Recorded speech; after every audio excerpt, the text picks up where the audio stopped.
The choice of Ayurveda came rather naturally. It was not something I had thought about specifically. I was just going through some health issues at the time. And as I was living in Asia, I really wanted to explore the natural medicine from the Asian continent because I felt there was something very different in their approach. It was more holistic, and I wanted to stop taking medication.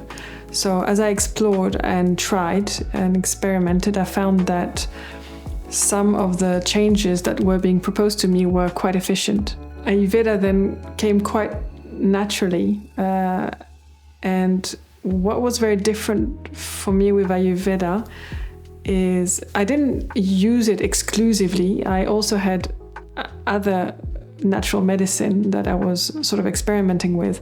It gave me such a deep understanding of how my body functioned that I sort of knew or learned and experimented how to respond.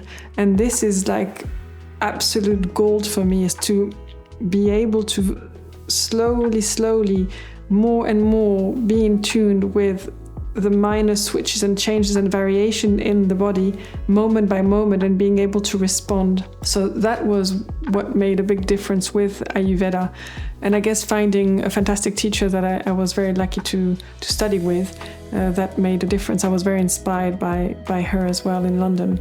I think what Ayurveda did is by explaining to me my constitution and basically telling me that it's absolutely perfect to be the constitution that I am. There's no right or wrong constitution. It doesn't work like this.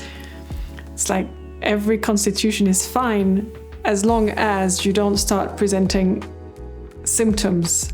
And even symptoms are fine. They're just a sign that something is a little off track. So they're a positive thing. They're just a sign. As long as you pay attention to them and sort of be able to mitigate them, your constitution is cool and you need to work with it. That's what I learned, is like work with your constitution. I'm more Pitta Vata constitution, and understanding that my nature is to be more of a leader, more of a talkative person, more like there's nothing wrong with all these things, or getting more anxious when my Vata gets up. Again, nothing wrong with that. It's more like embrace it, live it fully, understand when it goes a bit beyond overboard, but embrace it. Don't try and be a complete Pitta or fiery person if that's not your style, or a complete Kapha and relaxed person, and like just stick with it within your constitution. So that was really helpful, and it guided me on many levels, not just a physical one, but also just my way of living generally.